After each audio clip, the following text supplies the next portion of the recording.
Welcome back. God is good.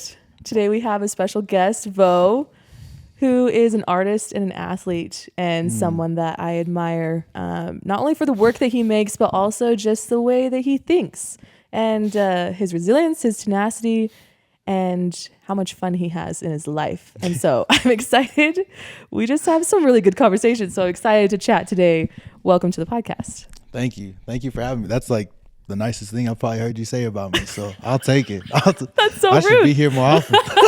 On the record. And then you can listen back to it and I will not repeat it. Repeat. Okay, I want to first, you have an interesting story, which we've talked about before, but I think everybody wants to hear it. All of our listeners, obviously. Yeah. So how did you go from NFL dreams to now pivoting to art? Because you were like on track to NFL. What, like, give us the rundown of how that happened.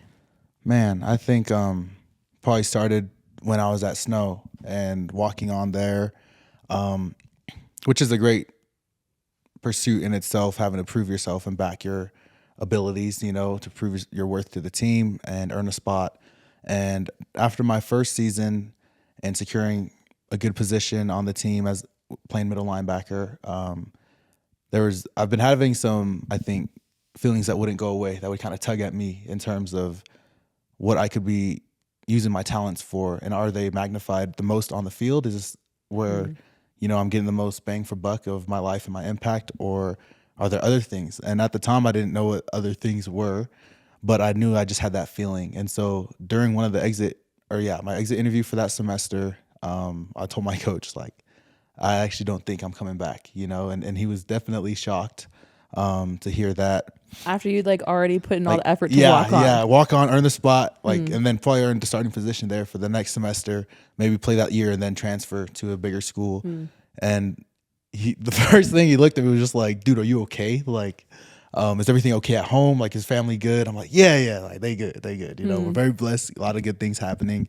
But the moment I brought up like the spirit and personal revelation, and thankfully him being a member, he actually just didn't press any or apply pressure to the decision. He was like, dude, like, man, this is terrible. Like, this sucks for me, you know, and makes me question. But there's one thing I can't question, is if the author is the man above, like, you got to take it and run, you know. And even if you don't have answers, because I didn't have any answers for him. He's like, well, what are you going to do? I'm like, oh, dude, I don't really know, but I just think I have some ideas, but they just be fluff, you know. I'm not the most convinced at the moment. And so I was just thankful for his confidence in the author of the message. And so for myself, I needed that for sure, especially with me not knowing where life is going to take me. To then, getting to where we are now. I was looking to apply to other schools, didn't get in. And then I think I just kind of went back to football and sports, that being just what I was born to do or have been bred to do type of thing, what I'm most comfortable.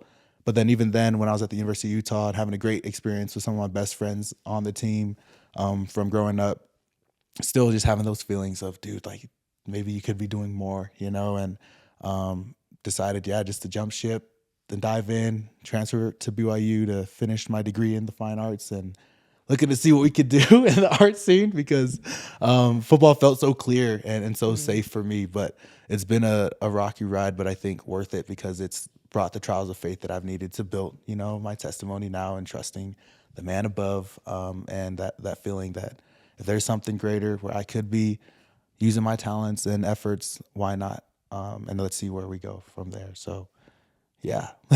So it really wasn't like you wanted to pursue art when you were leaving Snow? Like, what was no. But you've always liked art. Where's the art come into this? Yeah, I think it was more so like art and identity and heritage, that always being a big thing in my life, and of accounting for the bigger picture of like the peak of, I think life isn't on the field, but if there is more. But yeah, I definitely, like, it was not my idea, because that's so against what younger me would have told myself and what I've earned, you know, but the unknown was the only thing I was really going towards, you know, just, and the feeling. And so it became, I think, definitely became clear that it was going to be art as I've studied more into it and gotten into spaces and had experiences that helped clarify the vision. But yeah, in the beginning, it really was just unknown, I think.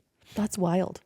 Yeah, it is wild, well, it's like you're like, here's like this clear path, and then I'm just gonna not with faith that like the path will up here that I'm supposed to do. So what did you like? So you took that step, and then what did you do after that to figure out what you wanted, what you wanted to pursue? Yeah, I think there were definitely some inspired relationships that came from being at BYU too. Like shifting to BYU was an interesting decision too, because I mean, financially it's cheaper, but it's also a different environment, you know, for good or for bad. Like there's just a lot of differences at Brigham Young and the tailored education process and bringing in the spiritual aspects. And so I think financially being easier, that was a big component. But then I got here, and through experiences with professors, the art funding that they have here to send you on trips to, I don't know, further your voice and develop who you want to be as an artist. Because I think art and identity are just tied hand in hand. Like people are really building and synthesizing work that is from their vision and their eyes. And so I think it definitely helped clarify for the practices I want to do within art, but then even of who I am, you know, and kind of leaning hard into, man, he might not have the most answers or know it all, but the few things he does know, he's going to do it. And so, yeah. He's a doer. Yeah, hopefully. I want to be. I love that. Well, talk to me about like you went on this trip last summer. Yeah. And you were telling me that you were on the plane going out, and you were like, all of my friends are at the Utah football camp. Yeah. And you're like, what am I doing? Tell me like what that process was like. I feel like all of this is like you're taking steps in faith, which goes into your show from last year. Yeah. That was a really interesting experience, because I kind of pride myself in being like a headstrong person and can go pursue goals. But when you don't know where you're going, you just know that the direction is right. I think that humbled me, and like, dang, dude, like, what are you doing? And on that flight from LA to Fiji, I knew boys were checking in for fall camp or summer workouts, and I was just on the plane like, what are you doing going home? Like, you should be there, you know? Like, you should be with the guys preparing for the season with your best friend, and the dream of playing ball together. Like, you should be in those moments, but here you are trusting something you can't see. And I think that's a big factor to why I found comfort in that, is because I think there wasn't a lot of faith in the football aspect. Like, I didn't need to wonder, what's it going to be like? Like, you know, what's a locker room? You know, what's amazing resources? What's an amazing relationship with a coach? So the fact that if it's from the man above and it's going to be better, and I could be maybe all encompassing of who I am and delivering, like, that also brought comfort, even though it was unknown, because I knew what I knew to be best. And so if it's better than that, you know, with my limited vision, I think we're going to be okay. But that flight, that was like a lonely flight. Just me going to the South Pacific, which is home in a way, you know, where my family comes from, in Samoa and Tonga. But it was still like, dang, dude, you're really trying to shed who you once were to become something else, you know, and all those connotations, you know, with the gospel and such. But yeah, it was a good trial in faith, because then all the ideas for the show and who I want to be and what do I want to take into the art space, or even just to any space now, and bringing not just myself, but the communities I'm backing, the cultural, the heritage, and everything that I hope to continue to pass on to the next person. Like, it was very helpful, that trip, I think. How long were you out there for? I was in Samoa for like 5 or 6 weeks, and then New Zealand for like another 5 or 6. So how'd you keep your head when you were there? Because you're like, what am I going to do there? Yeah. You know? And and you like have no idea. And then how do you take advantage of it, but not like put too much pressure? I think that's where I am right now, of like, I have this opportunity. How do I make the most of it without like putting too much pressure on myself? You know what I mean? Yeah. Well, the reason that I got out there and got the funding from the school is because there was this residency happening where educators from New Zealand, Australia, some grad students, and museum owners or something were putting together an opportunity to learn how to make carving tools traditionally, like from your sweat and blood, just making these no stone tears. Tools. Yeah. This guy don't cry. I might on you, you know. We're like spending 7 hours in the sun trying to make these tools. I'm like, bro, what the brutal? Heck? Like, bring the electricity. I'm like, come on now. The traditional way. Yeah, they're like, learn it, you know. Oh my gosh. It was really cool. And so that kept me busy. But then the rest of the weeks, like from that experience, I was just meeting people. Like, oh, these guys know these tattoo artists. These guys know these village members, and time got filled. I think.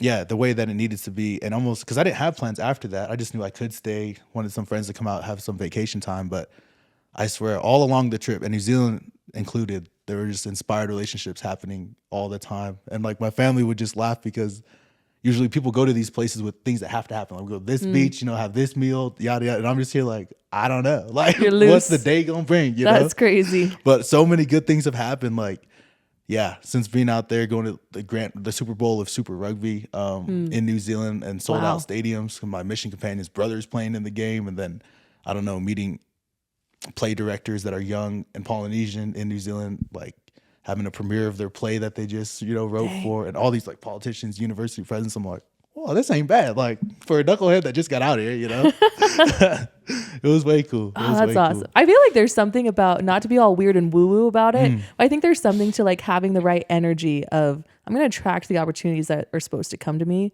and then being open to it. Yeah. Versus being like, oh my gosh, what should I be doing? I should research all this stuff, And I don't think the research can hurt you at all, but if it hinders the opportunity for some sort of catalyst, I think it could hurt you. And I don't know how to really define that, but when I have nothing, beggars can't be choosers. I was just going off the woo energy. I'm like, please, something happened, Yeah, I love it. But things came, so I was thankful. Well, what's your like creative process? Like, what are your what's like your daily must have non-negotiables to like keep you grounded in making your work? You know what I mean? Because I think there is something to like being open to whatever comes, but what keeps you in the mind of making work? Does that make sense? Yeah, I think conversations help me the most in terms of work. Because when I lack fuel, I'm a big believer if like the pressure's on you, feeling it too much, then you're, I don't know, like expecting yourself to be greater than who you are. Like there's other people that are looking to be involved or are already doing certain things that you're supposed to then just talk to. The inspiration's going to come and then produce.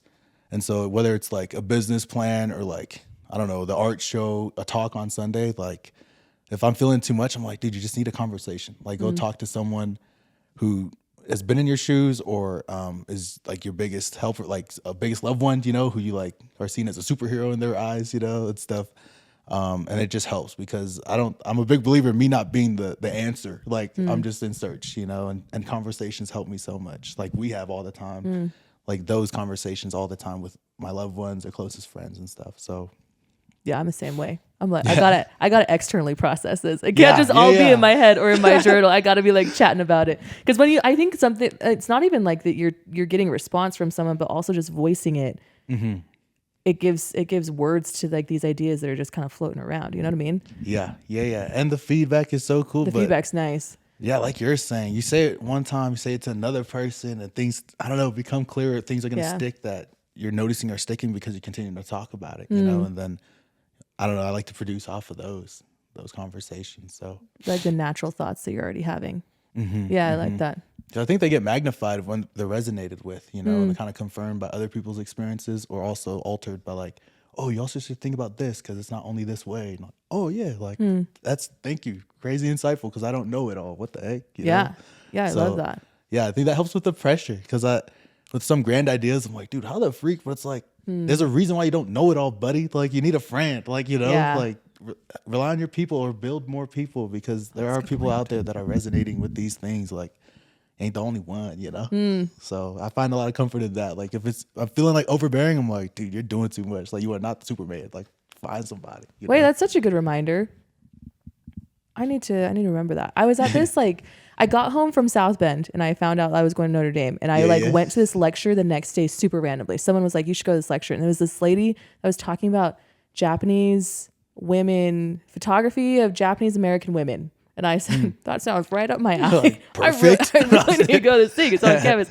Anyway, she and I started chatting after her lecture for like 45 minutes just on campus. And she has all of these resources. She was like, you should look into this magazine. You should look into these things. And I was like, oh my gosh, that is so great. Like, I'm so glad. I think there's something to like, you have to put yourself out there first and then the doors will open. And if you're just like sitting at your house thinking like, okay, why is nobody talking to me about these things? Like, what am I doing wrong? Yeah. It's like, you have to put in the effort first. And then like, God's like, oh, let me put this person in your path. Like, as long as you're in the path, then he could put the people in, right? But if you ain't moving, then he's like, bruh, they can't just come searching for you. How are you supposed to find your people, Anyways, it was exactly what I needed. And I said, oh my gosh, this is so crazy. And now I'm just reminded like I should email her again and reconnect with her.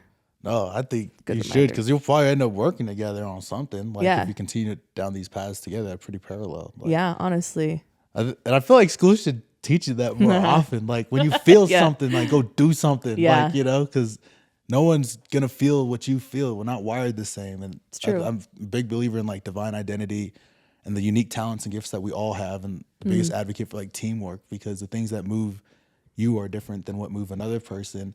When things move you, like don't let it slide without doing something, you know, because it's not guaranteed that you're gonna have that experience again, or you're gonna meet that person in the same room one more time. But if you go out and make the connection and build the friendship, I think like you can probably do whatever. Like who knows what you can't do, you know? Yeah. Going back to what we were talking about of missed opportunities on airplanes, you very well could meet some interesting people on these plane rides. As that I you're put my taking. headphones on, Right, and you're watch like, my I'm down. movie. I don't want to talk to nobody right now. Like, sorry, movie's on right now. Right. Please don't interrupt me. I'll be better, man. Yeah, that's my challenge to you. When you come to South Bend to visit me, I better have a report for you. Yes, exactly. Who did you talk to on the plane? Yeah. What was your conversation about? Man, it's gonna be another knucklehead dude thinking the same. Why is this guy talking to me? Like, I just want to watch my movie. You never know. True. I don't know. That's interesting. I like that. Okay, you put me on this idea that you were thinking about a couple months ago when we were chatting. You put it all on the whiteboard. Oh yeah. Can we talk about that? Can we just talk about that? Yeah. Because I have the picture of the thing on the whiteboard. Yeah. Okay. And then I sent it to my brother and sister, and I was like, "Yo, look at this." They said, "What the flip is going on?" And I said, "I can't explain it like Bo could explain it." So you got it. I don't even know if I can. What? I'm about to What? write this out Let's more. Let's get the Where's whiteboard out. I got a whiteboard. We could bring it out. But you think about but this idea of like the way that you look at your life being art and your own eye. Like, is this still something that you're thinking about, or? Yeah, I think so. Because it deals with like trying to relate with people and like the equation of their time spending, right? Like, I guess that's just the concept, right? It's all built on everyone having their individual perspective and what's worth spending their time and what's not worth. What started you on this? Sorry to cut you off. you're good. What sparked this idea initially? I think it was being in like the 20 credits and having rugby and wanting to do my art, and everyone trying to tell me where to spend my time. But I'm like, my stubborn self, I know how to spend my time. Right. I'm like, Not what are going you to class, telling me? skipping class. Yeah, talking to you, skipping class. Couldn't be me. It's not my fault. Worth it conversation. Yes, you amen. know. But Hopefully you passed the class. I have no idea. Yeah, I did good. Okay, good. I got a B, I think. Hey, that's not bad. We'll check it. Their grades are due tonight, so we'll see. Right, you're right. Anyway, sorry. But yeah, I think it was just that pressure of like, whoa, people trying to tell me how to spend my time when I feel like I know how to spend it, and trying to give me their definitions of their worth of spending time. And like, oh, okay, this might be yours, which isn't bad, but like address that and let us know that this is of worth to you because your background, right, and how they came about getting their own perception and worldview, and that if you want to relate to others, and a lot of my work just being, I think, for people, inspired by people. And if it's a people thing, you better understand how they spend their time, and what they deem to be worthy. Because at the end of the day, I think our quantity of time is like our common, what's it called? Like that's the real, like commodity or whatever that we all share. And to be aware of that as you're, whether doing business deals or school or anything, if you're gonna share time with people, like it's deeper than you think than just casual, because we don't usually choose our day, when our time's up, And for this mortal experience and knowing like the plan of salvation, I think really has sparked that too. That dude, you're only gonna get one of these, So if we're gonna spend any time together, like that's a blessing, dude. And hopefully it's a good thing, something you can learn from. But yeah, I think that's what sparked it, was the pressure of everyone trying to tell me how to spend my time. Like coaches want this, professors want You're this. like, don't even Vo talk wants to me. this. What does Vo want? Right. But yeah. And so for the art, and yeah, wanting to serve communities, you got to like understand communities and what's of their worth, and how are they seeing things, and then can we build a bridge? Because I think a lot of my work is hopefully going to build bridges, and so you just have to do a lot of seeking understanding of people and their equations, and then fostering something. That's wild. I keep thinking about when I think we were like just getting off the salt flats in November. And I asked you, do you think you could die today? And you said, no, I have so much I want to do. And then you were telling me that you view life like a game. Like, it's already going to end. Like what? Like I want to try all the different things. And that kind of shook me. I was like, oh, that's such a good way to think about it. That's such a good way. I think I was like content I was really Okay. like, oh, like my life's good. Like I could go right now. See Jesus, say less. But now I'm like, oh my gosh, there's so many things I want to do. It just like changed my mind about, Okay. like it changed my perspective. And I think like your attitude of like, what can I try? Like you said something about like, how many rocks can I turn over? All of them. I want to see what's under all of these things. Right. And I think that's like the attitude to have with life. Like what? I want to try everything. Like I don't want to just be comfy. Yeah. Like I want to try all this stuff. What kind of influence can I have? Like, and then talking about carrying the torch too, right? Speak on that. Is that something that you feel like, well, first, what is this concept of like carrying the torch as an artist and as a person? And then like, where did that come from? Yeah. This is all over the place, but this is how our conversation's going. It's weird how it makes perfect sense to me. It's like, this was just fine, you know? But it always goes back to the gospel, man. Like the plan of salvation. And when you think and you're reading history and your family's history, like sacrifices were made, you know, for certain outcomes. And I think that's where a lot of the practice comes from, of honoring your parents, you know, and wanting to please them because they've worked hard, you know. There's a lot of things we don't know, like especially seeing my friends and their kids now. And I'm like, geez, like you're thinking about this right now, or putting in this much sweat equity and like blood, sweat, and tears help raising baby. And he's 1 year old. He's not going to know any of this, you know. To then thinking, okay, now I'm alive. What am I going to do with my time here? And the flag, I think a lot of times, and the way I share it is your last name, you know, and the things you're going to do is your last name is going to carry on, you know, through your kids and stuff in the next generation. But what are you going to do? And I think it stems from like all growing up being in Samoa as a little kid and members of the church. Like my family had some pioneer efforts in Samoa because it wasn't always accepted. I think Christianity came, but then of course, there's different sects in Christianity and who do you know, accept and whatnot. But my great grandfather was like the last king of Samoa, who had to denounce his membership in the church in order to accept the throne. And so, like when his dad died, his parents or his mom sent him to a small village where the church was accepted, and he ended up getting baptized in that village, and then so returning to his home village, and then it's like a day of celebration because he's old enough.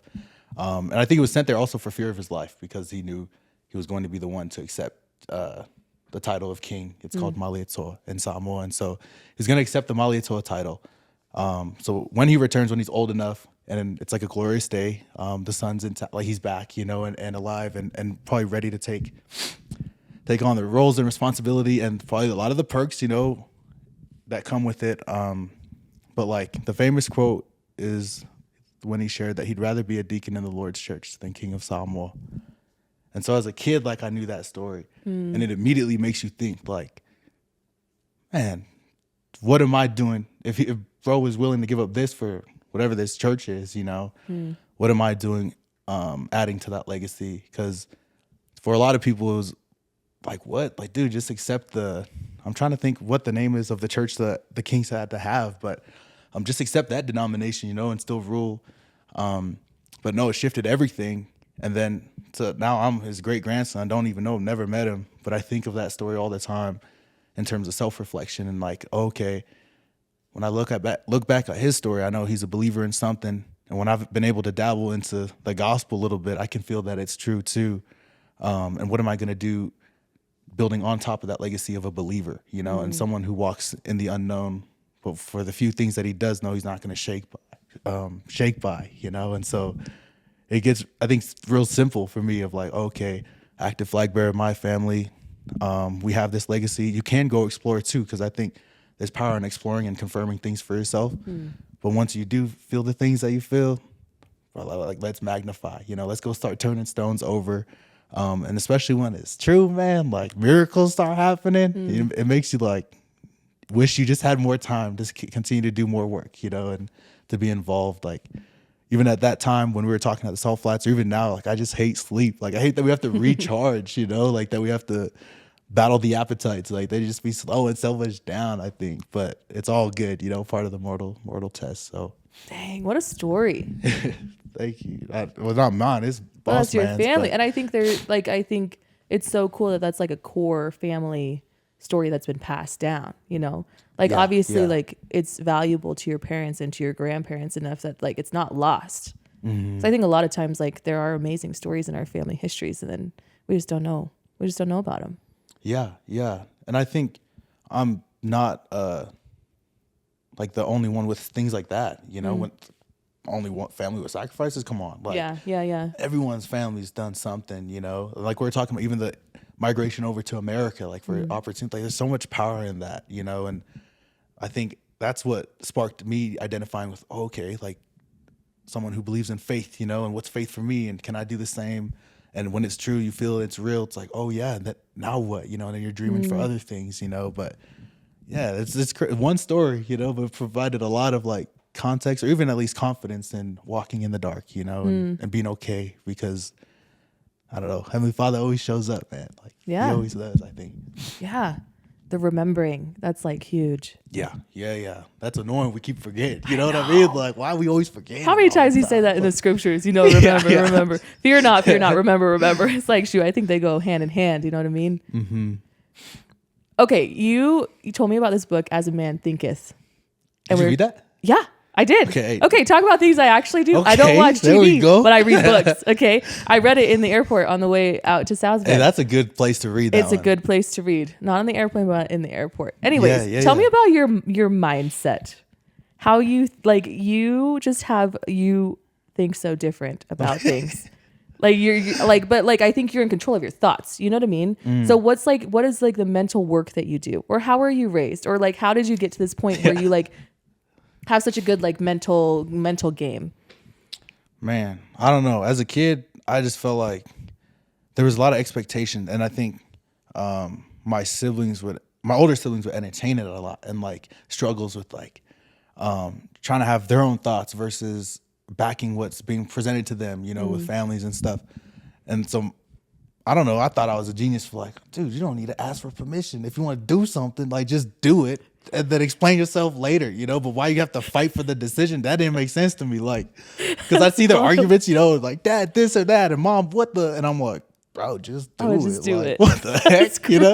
That's so bad. It probably gave my mom and dad too many headaches, but I believe it. At least they knew like, he's doing what he wants, like this knucklehead, But I just always felt like, dude, that what keeps you up at night doesn't keep anyone else up at night, because it's not them, And maybe you're trying, like your closest friends and family, like can somewhat feel for you, you know what I mean? But at the end, they have their stressors too, and so it's like, bro, if it's gonna stress you that much, and you ain't gonna do something about it, like you can only look so far left or right, but it's like, bro, go do it, like go find out at least, It's on you. It's, it's obviously keeping you up, type of thing.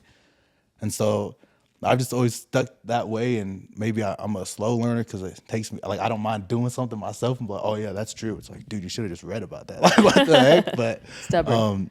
Dude, life's a game, I think, or a test, and like let's just magnify or make the most of it, because at the end of the day, I don't want to wonder if I did, or didn't, or not try all the things I wanted to try, those regrets and stuff. Yeah. So yeah, that kind of helped. But when I was a kid, I was a stubborn kid, man. Like, so you came out like this. That's what you're trying to say. Low key, I feel like ask for forgiveness, not for permission, and for good or for bad, because it brought both. So yeah, that's valid. Interesting. So how do you think you're going to raise your children? Yeah. What do you want them to know? That's a good question. I want them. One of the biggest lessons, I feel like we talked about this on the ride to the Salt Flats, is just knowing that you can. Like you can at least try. Like whatever the end result is, but bro, please try. Like do not wonder if whether adequate enough. Yeah, that we could get up to that later. But if you didn't try, bro, like come on.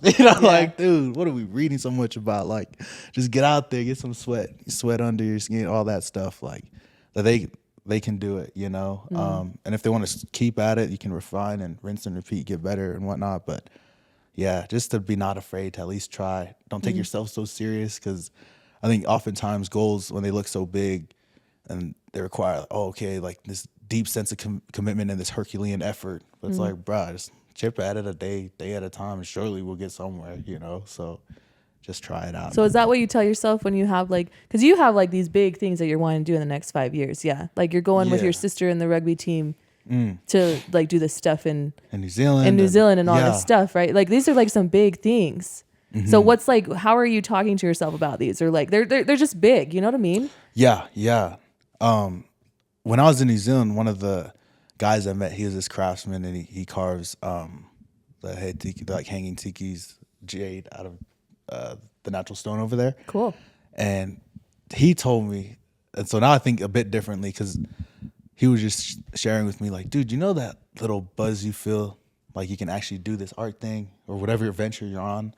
I'm like, yeah, dude. He's like, you want to know my advice to you? Because we don't have that much time together, but I was just in the studio chopping up, and he's like, yeah, I would double down on that. Like, stop wondering, produce.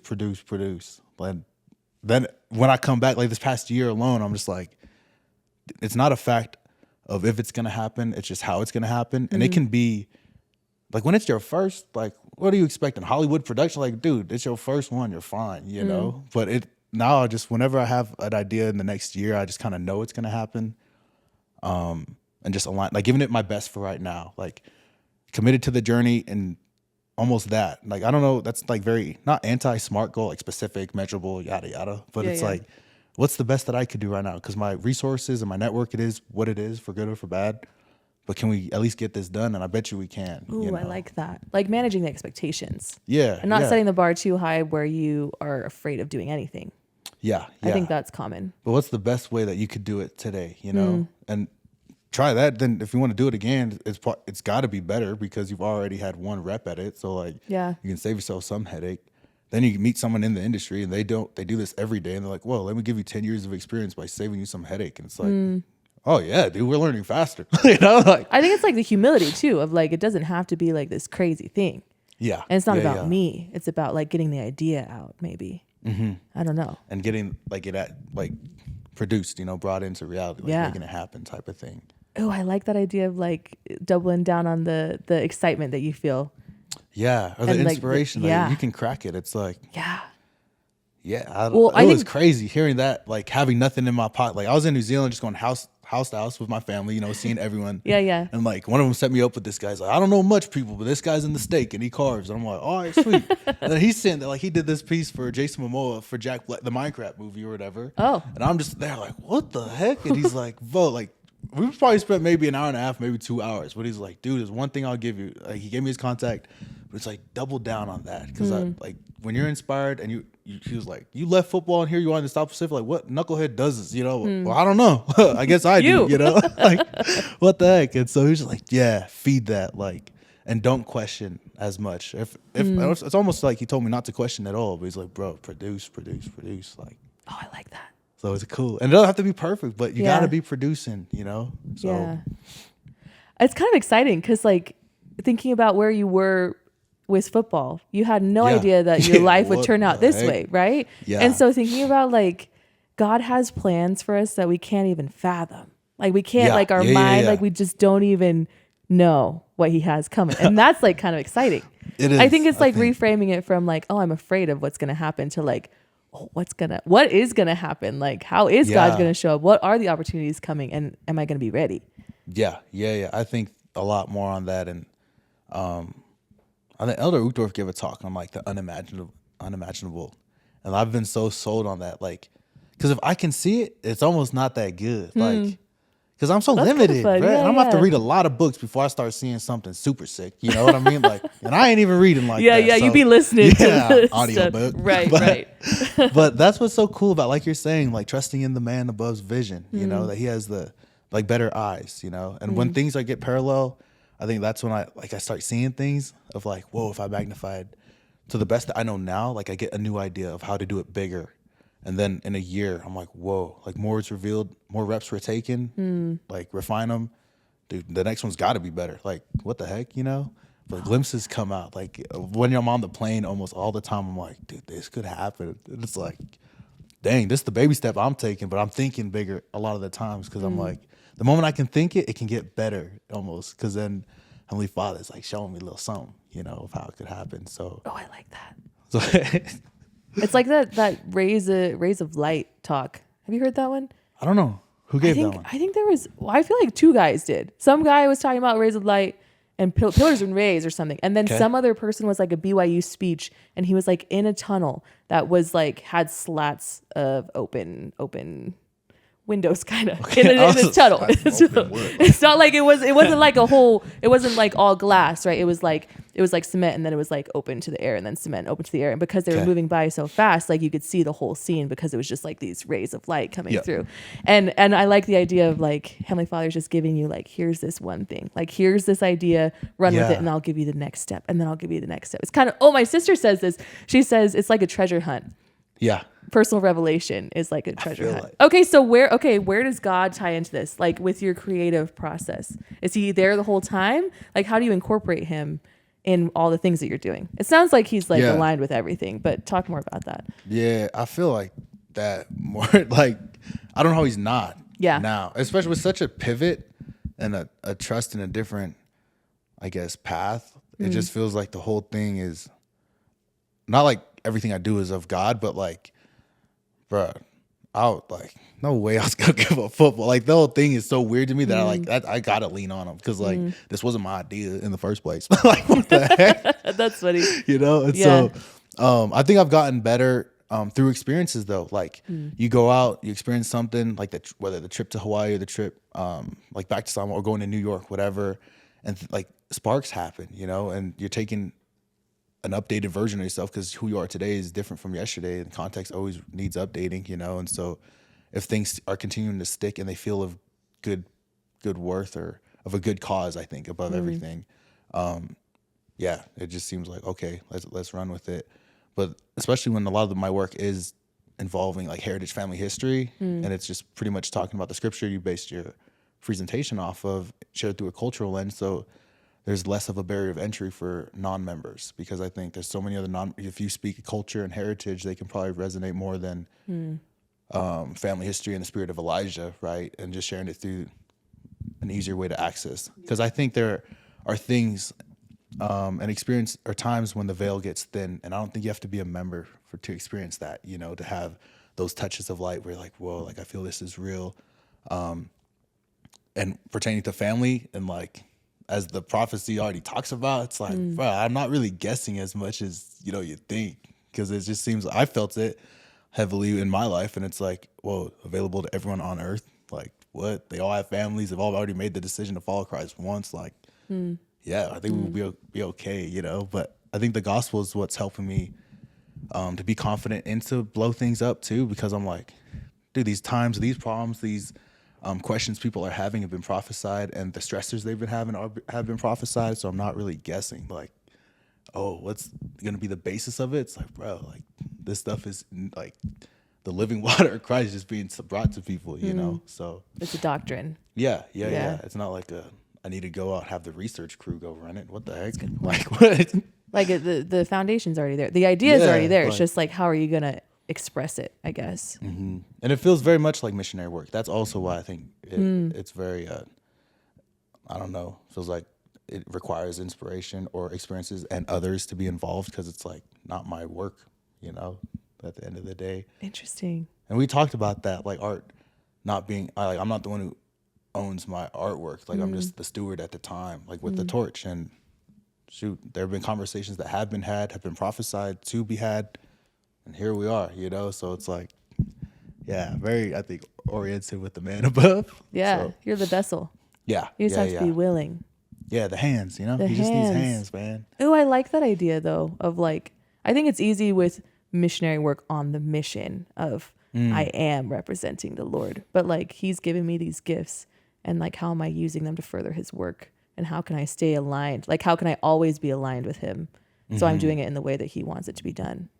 Yeah. And you brought up that point one time of like consecrating your efforts. Like, it's like that. Like, bro, that stuff is me using the talents that I was given specifically to then just contribute to the work. And I think Yeah. more people are being better at that. At like, it's not with the badge, man. Like, there's so much. Oh my gosh. Like, what the heck? Like, take the training wheels off and let's run it, you know? Yeah. So, I think another thing too is like having confidence in the gifts God's given you. Because I think Satan loves Yeah, nothing yeah, more than to be like, oh, just make you feel bad about yourself, or like I have nothing to offer, you know? Which is like, I think you're counteracting that so smartly with just like, I'm just going to do it. Like done is better than perfect at that point. Yeah. And What is, you know, that old thing. Yeah, it's perfected in Christ.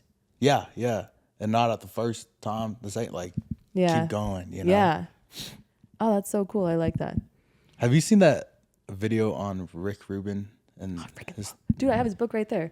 really? Yeah, you should read it, actually. Well, like, yeah, I only got a hour-long interview with him, but Okay. If it's anything like that, I'm like, dude, this guy's legit. guy's crazy. Like, he's pretty cool. His you know? freaking red glasses. I love it. It's awesome. But that's who I got. Like, I felt that, but the words for like not committed to the result, but just to the process of the best that you could do it right now. They don't have expectations like, well, I've seen it done by other people this way. I was like, yeah, bro, that's someone else. That's okay. That's awesome. It should inspire you to be better next time, or when you have maybe a better network and tools in your tool bag to execute something. But what's the best that you could do it today? And let's try that, you know, or in 6 months, it's a bigger project, like however long it's going to take. But be committed to that of you just giving it your best, and then it can only be better. Like, why would you do the same thing when you know it could be better next time? You know, Yeah. Like, it'll just take care of itself, I think. But sometimes when like the measurable things, and you have expectations, it can be good, you know. But if you're just going for the best that you can do in that time frame, it's hard to disappoint, you know, because it's just, oh, things didn't work. Yeah, it makes sense. We didn't have that connection. We didn't have the relationship or someone to do that job. Okay, but yeah, we're still on the track for giving it our best. So keep on, you know. Oh, I really like that. And I think it goes to that scripture of like, do everything that you can, and then you can rest and see the hand of the Lord be revealed. Like, we're not in charge of what happens with the stuff after. Just like on the mission, it's like, we're not in charge of converting these people. Like, that's the Spirit's job. Like, all we have to do is be willing. Like, and do be all the you vessel. can do. Yeah. Hey, like. Oh, that takes all the pressure off. That's so nice. That's so nice. Wait, I like really needed to hear that. Sometimes I'm like, remember I was telling you I feel like I could be a little too chill, like when things be happening. No, literally, like, you being happens. in my classroom and you're like, I don't know what venue I'm gonna have my show at. It's like 3 weeks out, and I was like, wait, what? How are you not freaking out about this? Something's gonna happen. I'm gonna get it. Like, I think it goes back to the energy and the trust, though, too. I'm like, it's gonna work out. Like, everything will be stressing fine. me. Yeah. I'm just kidding, bruh. How did that end up working out anyway? All I know is that you didn't have a venue, and then you're like, oh yeah, here's the link to buy the tickets. I said, oh wow, you found a place. What happened? This is crazy. So I didn't get things in place with the nonprofit and then take donations to sponsor the venue. Reached out to like my boy.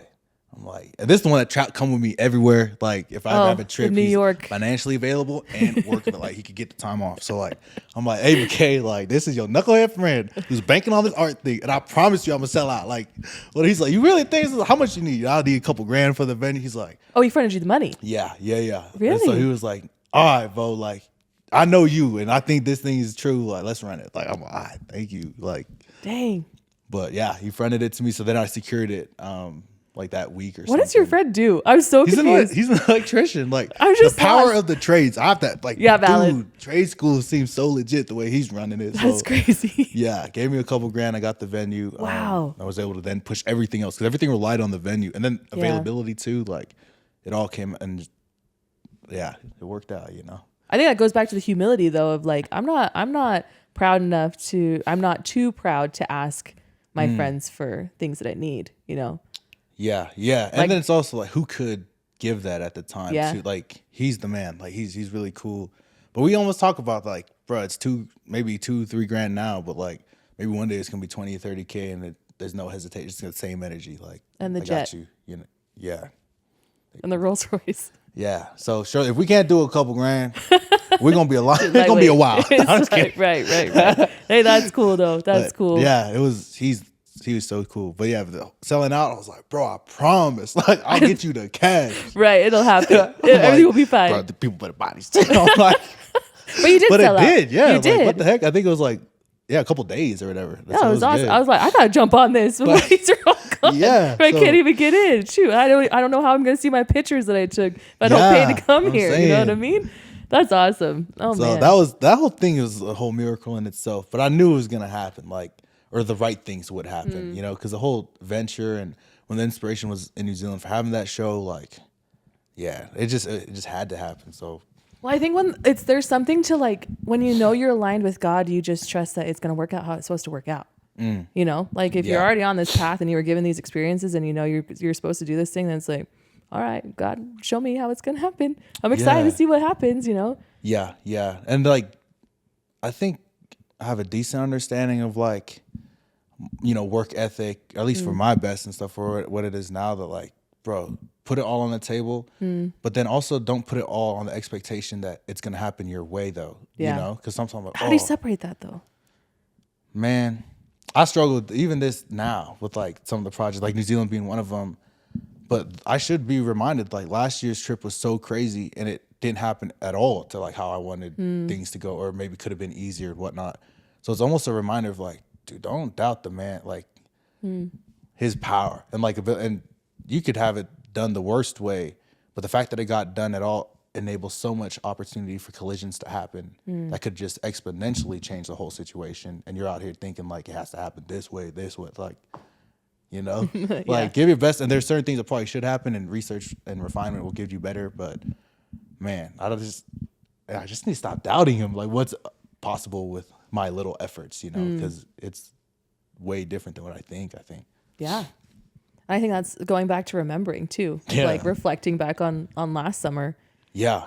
Like look at all the things that happened. Like you didn't know any of that was gonna happen, you knucklehead. Like, it's like, why do I think I could do it? Like, I think of that all the time. I'm like, man, I'm such a clown for making these plans. Like, he has a way better plan. Why do I ever doubt? Why am I stressed about these things? It's gonna work out. Yeah.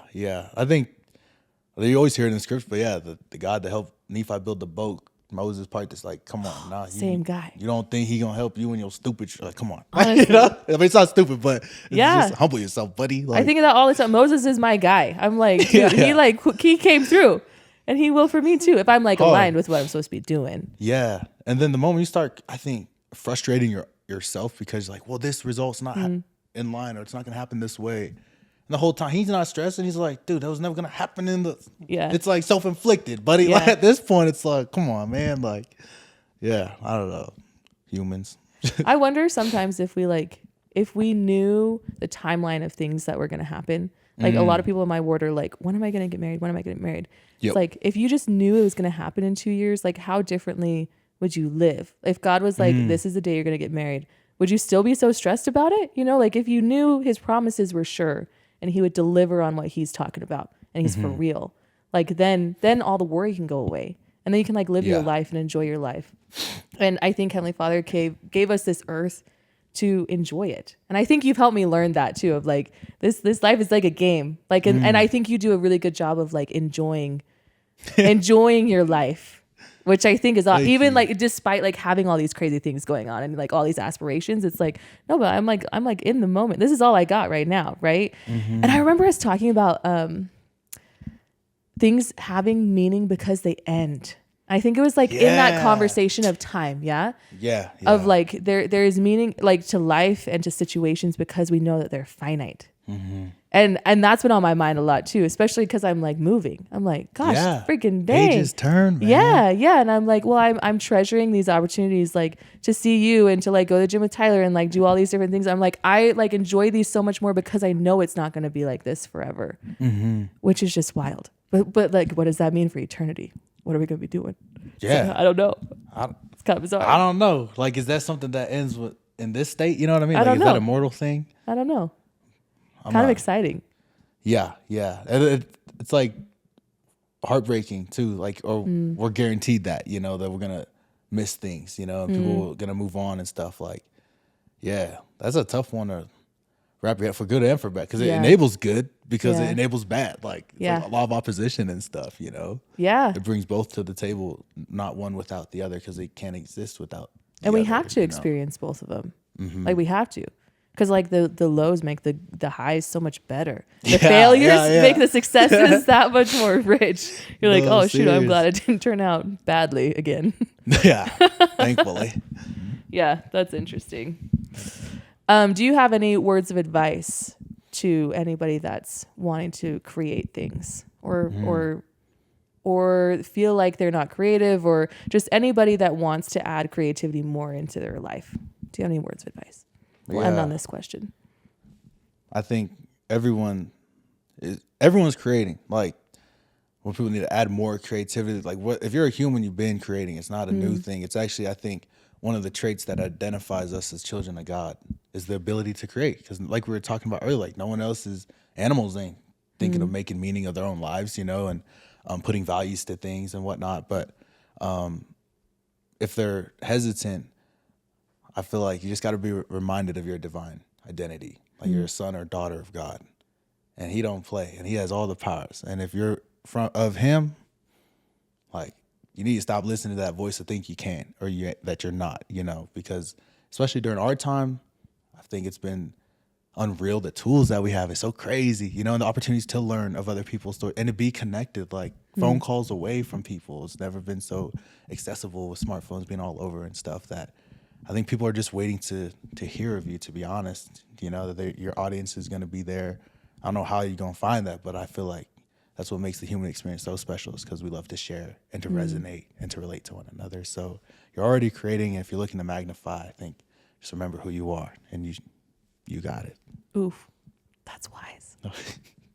That's awesome. Thank you very much. Thank you. I really appreciate this conversation. Maybe we'll have you back on in South Bend. Yeah, that'll be the day before a football game or something. Right. Pre-game At for a the football tailgate. game. Yeah, right. No alcohol in our systems. That's for sure. Not us. Yeah, it could be us. But thank you very much. I really appreciate it. Thank you. And I respect you, and I admire your work ethic and your viewpoint on life, and I appreciate you sharing that with me. Thank you, Kiana. It's always a pleasure every time we talk. So you already know the energy is reciprocated. Thanks. God's good all the time. All the time. God is good.